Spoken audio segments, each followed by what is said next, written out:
nationale.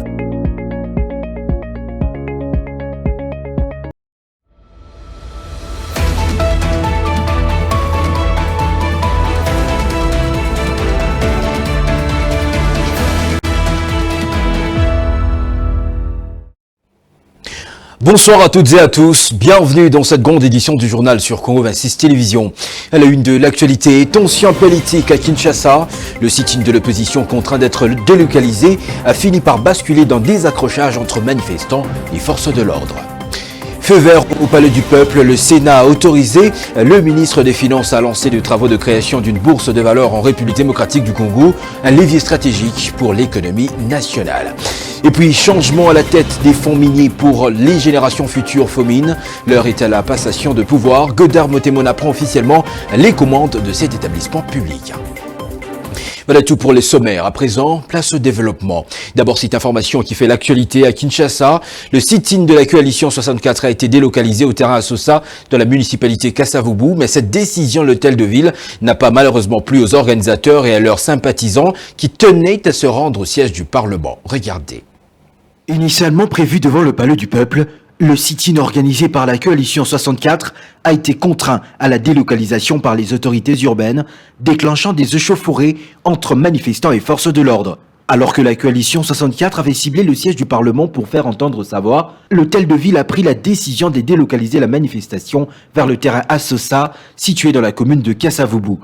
Cette mesure, imposée pour des raisons de maintien de l'ordre public, a été immédiatement rejetée par les organisateurs. Refusant de se plier à ce changement de lieu, de nombreux sympathisants et cadres de l'opposition ont tenté de maintenir leur marche vers le Palais du Peuple.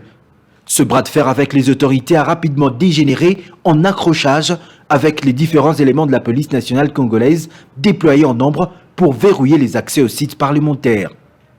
Le cœur de la revendication, la défense de la Constitution. Au-delà de la mobilisation physique, cet événement s'inscrit dans un contexte politique national sensible. Par cette action, la coalition 64 entend réitérer son opposition ferme et catégorique à tout projet ou initiative visant à modifier ou à réviser la Constitution actuelle. Les leaders du mouvement fondent leur argumentaire sur la protection des dispositions jugées intangibles de la loi fondamentale. Ils font référence en particulier aux articles 64 et 20. En marge de sa mission officielle en Égypte, le président de la République, Félix-Antoine Tshisekedi Tshilombo, a effectué une visite de la nouvelle capitale administrative, vitrine de la vision ambitieuse de l'Égypte en matière de modernisation et de développement urbain.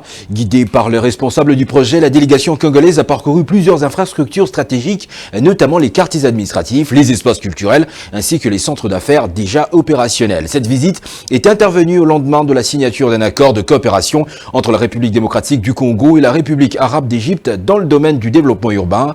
Elle s'inscrit également dans une dynamique de partage d'expériences qui rejoint la vision de la transformation urbaine portée à travers le projet Kinshasa Kiamona, destiné à faire de la capitale congolaise un pôle moderne, durable et compétitif.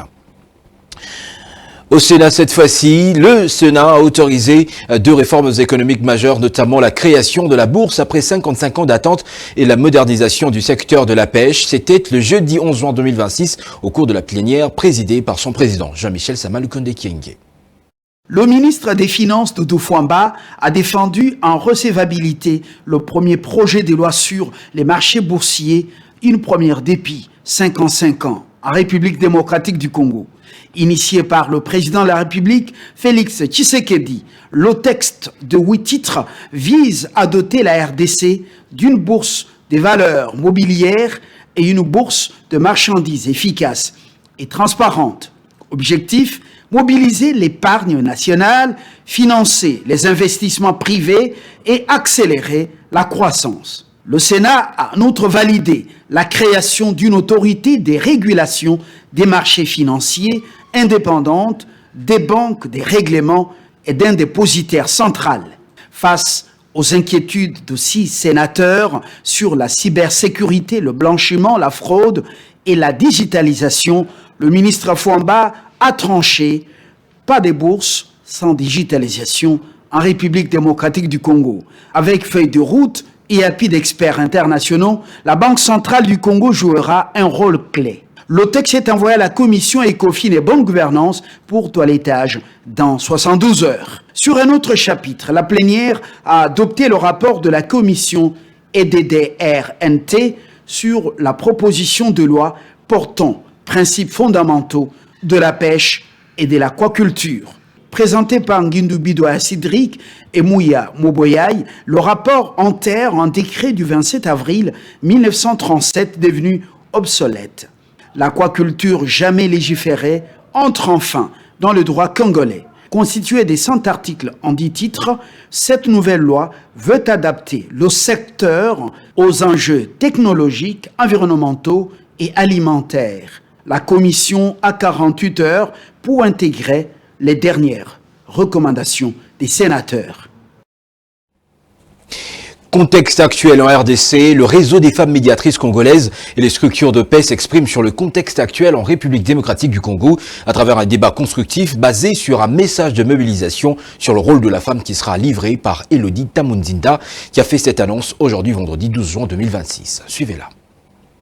Je ne parle pas au nom des réseaux des femmes médiatrices, je suis juste membre et facilitatrice. Il m'a été demandé de vous rappeler que le lundi, nous serons ensemble à la CNDH, qui est la Commission nationale des droits humains en République démocratique du Congo, sur un boulevard à Batetela. Et donc, les femmes médiatrices, vous les acteurs de paix, nous tous ensemble, main dans la main, nous devons nous retrouver là-bas afin de réfléchir sur notre rôle. Pourquoi nous appelons médiateurs? Pourquoi nous appelons en négociateur lors des conflits? Et pourquoi nous observons tout ce qui se passe? Pourquoi nous devenons spectateurs de notre sort? Nos enfants se battent, nos maris se battent, nos voisins se battent, et nous sommes là, nous regardons. Et là, nous parlons de notre famille, qui est la RDC. Au sein de notre famille, il y a ces problèmes. La famille qu'est la RDC. Nous n'avons que la RDC comme mère patrie. Nous vous invitons, nous serons là de 8h30 à 11h. Et là, nous allons vous proposer la déclaration que nous voulons rendre publique pour que l'opinion nationale et internationale, nos autorités, les églises, toutes les parties prenantes comprennent qu'est-ce que la femme veut transmettre comme message suivant son rôle naturel, son rôle traditionnel. Au fonds minier pour les générations futures FOMIN, l'ancien vice-ministre aux mines Godard Motemona a pris officiellement les commandes. Il remplace à ce poste l'ancien directeur général Faustin Biringanine Mbalamouloumé dans la cérémonie qui a été la cérémonie de remise reprise bien sûr, qui a eu lieu ce vendredi 12 juin 2026 en présence de quelques différentes autorités du secteur. Suivez. Remise des sceaux, échange des signateurs et des fauteuils, voilà quelques temps forts ayant marqué cette cérémonie de passation de pouvoir au fonds minier pour les générations futures, FOMIN. Cette activité s'est déroulée sous les signes de la continuité de la gestion de la chose publique entre Godard Motemona et Faustin Biringanine, représentés respectivement directeur général entrant et directeur général sortant des FOMIN. Après lecture du procès verbal et sa signature par les deux parties, en présence des autorités sectorielles, leur était au discours. Un serment pathétique de la part du représentant du directeur général sortant qui a souhaité plein succès à son successeur. Dans son intervention, Godard Motemona, qui a pris officiellement la tête de cet établissement public, a d'abord témoigné sa gratitude au chef de l'État, Félix Tshisekedi, pour la marque de confiance placée en sa modeste personne. Le nouveau directeur général a promis de donner le meilleur de lui-même afin de matérialiser la vision du chef de l'État dans ces secteurs combien vital. Par la même occasion, Godard Motemona a invité ses collaborateurs à lui prêter main forte pour réussir la mission lui confiée une fois de plus dans les secteurs des mines. Il faut signaler que Godard Motemona a assumé les fonctions de vice-ministre aux mines du gouvernement de Sama Lukonde, comme pour dire « ce secteur ne lui est pas étranger ». Infrastructure routière à Kinshasa pour finir. Inaugurée en avril 2023 après d'importants travaux de modernisation, l'avenue Elengesa a été présentée comme l'une des solutions au problème des mobilités à Kinshasa-Ouest. Longue de 6,7 km et financée à hauteur de 24 millions de dollars américains. Cette voie reliant plusieurs municipalités devrait faciliter l'approvisionnement des grands marchés de la ville. Mais elle accuse actuellement plusieurs signes de dégradation au grand regret des usagers. Meshak Lefaka signe ce reportage. Elengesa, voie publique d'intérêt économique, suscite plutôt d'inquiétudes et interrogations. Réhabilitée il y a plus de 3 ans passés, cette route se trouve à nouveau dans un état de délabrement avancé. La chaussée présente déjà plusieurs signes de détérioration, compliquant la circulation des véhicules, motocyclistes et piétons. Conséquence directe, des embouteillages fréquents et un ralentissement des mobilités sous cet axe pourtant considéré comme vital pour les habitants de Mongafula, Selembao, Makala et d'autres communes de Kinshasa Centre, souhaitant rejoindre rapidement le centre-ville. Mais tala musala basala tozo nyo kwa madongi mwa ete mitu kezo kufa biso papa Fati luka bato malamu babongisa nzela papa merci ba papa na ya kala o basala tango akala biso to yebaka na tango akala n'importe akala soki ba esalongo ba kuti salite liboso lupangu ba okanga bino mais lelo to yebisa longo koma 500 francs. Bon, mais quand on a le papa ne kala ou basala la kala ba e ba kuti salite ba kangi bino est-ce que kenda ou apinde chez le quoi terrassé et zo senga vraiment compagnie bazu ba ponete ba jeune garçon o azo si ça ba classe pour musale za raté au pied ba ngata ne fils que bo foot bango ba na tongo ba sali musala mais le comment salongo bo futi bango 500 francs.